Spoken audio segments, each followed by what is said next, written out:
Hey guys, it's Nick here. So I was working on a video analysis and then I came across something on Reddit that I don't know how else to describe it other than the most disturbing thing I've ever seen, possibly. I will try to analyze this clip and trying to understand if it's real and what this phenomenon could be caused by. Here's the footage.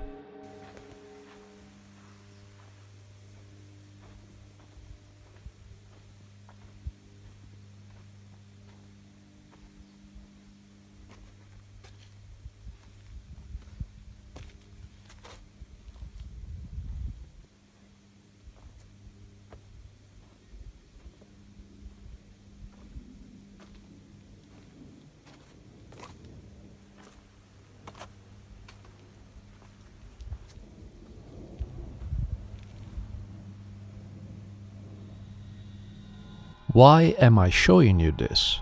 Why did I pick this particularly grim video to analyze instead of the regular alleged cryptid sightings I tackle?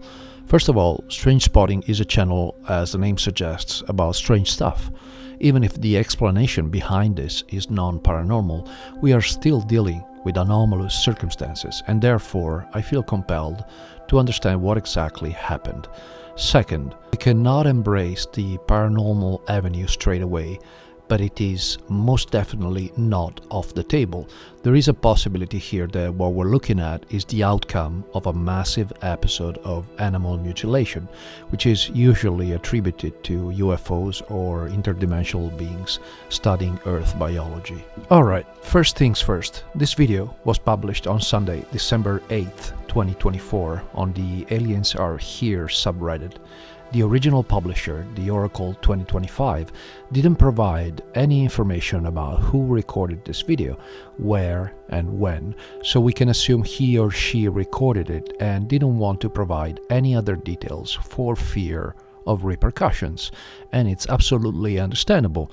Whether the agency behind this event is human or non-human, there are significant risks to spreading this footage, in my opinion. If this is some sort of illegal operation, well, we all know it's best not to mess with criminals. If this was done, on the other hand, by non-human entities, it's quite likely that the powers that be don't want this to become public knowledge. The first obvious objection from the internet at large would be that this is AI generated, but I see no sign of that whatsoever. The environment and the animal remains are too detailed and irregular. The footage quality is too realistic, and the texture of the bones and flesh, as well as the reflection on the horse's eye, are too lifelike.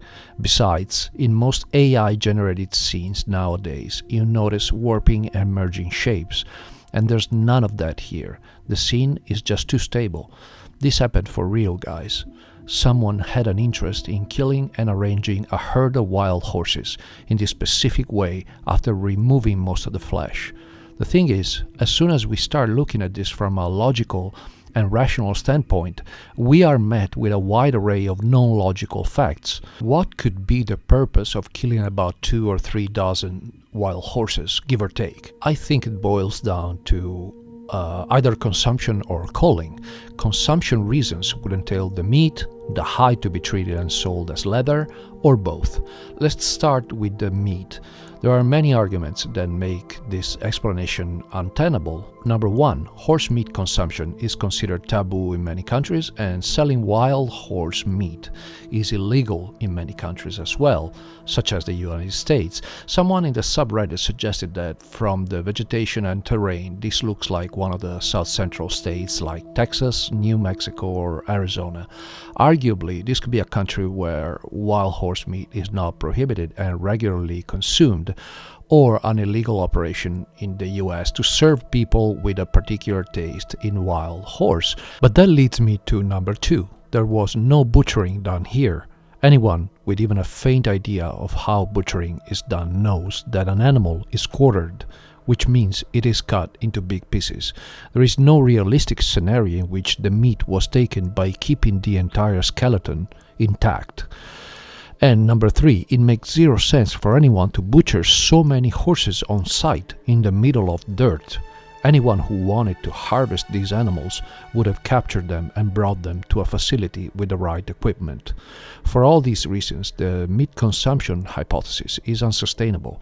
But the problem is, two of the same arguments are valid for the skinning hypothesis as well. It is illegal and it makes zero sense to do it in the middle of nowhere. We must add another argument, that is, the operations performed on the body have no logical connection to the skinning, so that hypothesis, as far as I'm concerned, holds no water either. Let's move on to the other possibility, culling. Normally, governments decide through their nature and wildlife branches to reduce the population of certain species that has increased too much and poses risks for both the environment and human activities.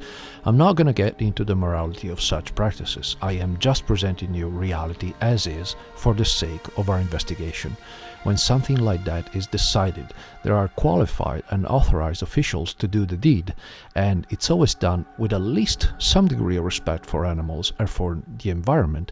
What transpires here is not compatible with any form of wild horse culling, and once again, removing all the flesh while keeping the skeletal structure intact makes zero sense in relation to the selective suppression of some specimens of a wild species. In my opinion, the culling hypothesis doesn't stand up to scrutiny either. I feel morally obligated to emphasize that I don't have any direct experience with farming and wildlife preservation, so I am not aware of any other possible reasons for these carcasses to be where they are and in the conditions they are. If any of you guys do, please let me know in the comments and I will gladly take it into consideration, but so far I don't see any objective reason to believe this was done by humans. There is one possibility in theory, which is that some people would murder a bunch of wild horses and desecrate their bodies for a hoax, but this is just so ridiculous that I don't want to dedicate any effort to it. Now that I have discounted the human factor, let's briefly address the wildlife factor. I suppose someone could point out that this is a place where horses go to die, or that they were all infected by a pathogen of some sort and died there roughly at the same time. Except this is not how their bodies would look like, with no skin and their bones picked clean. This idea is also untenable.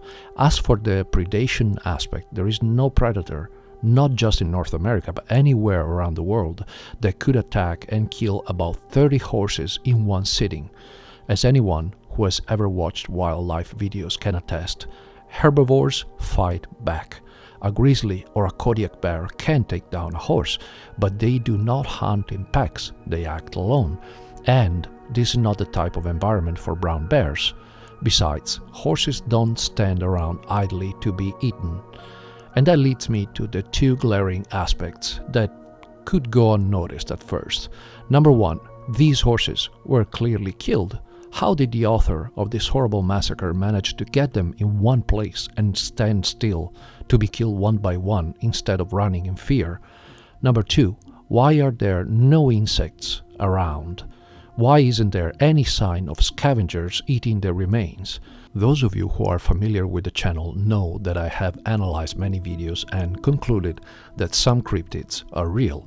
Bigfoot and Dogman in particular, but those two aspects I just described make even the idea that a pack of huge werewolves could kill all these horses untenable.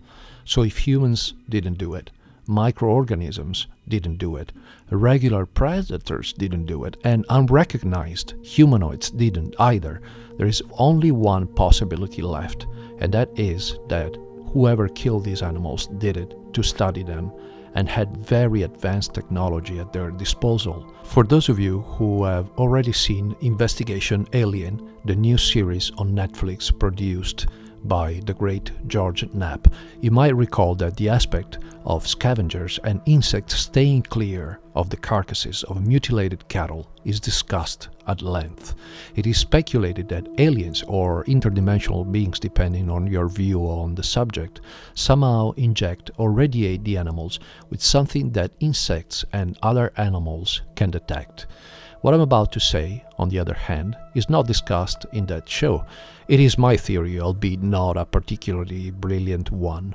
I theorized that the entities responsible for this slaughter also had a way to either put all the horses to sleep or in some sort of trance, so that they could perform their operations on them.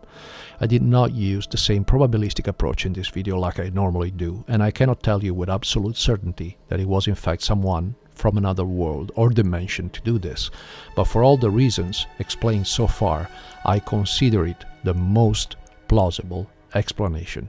I will not say that I hope you enjoyed this video, because it's not possible to enjoy animal cruelty.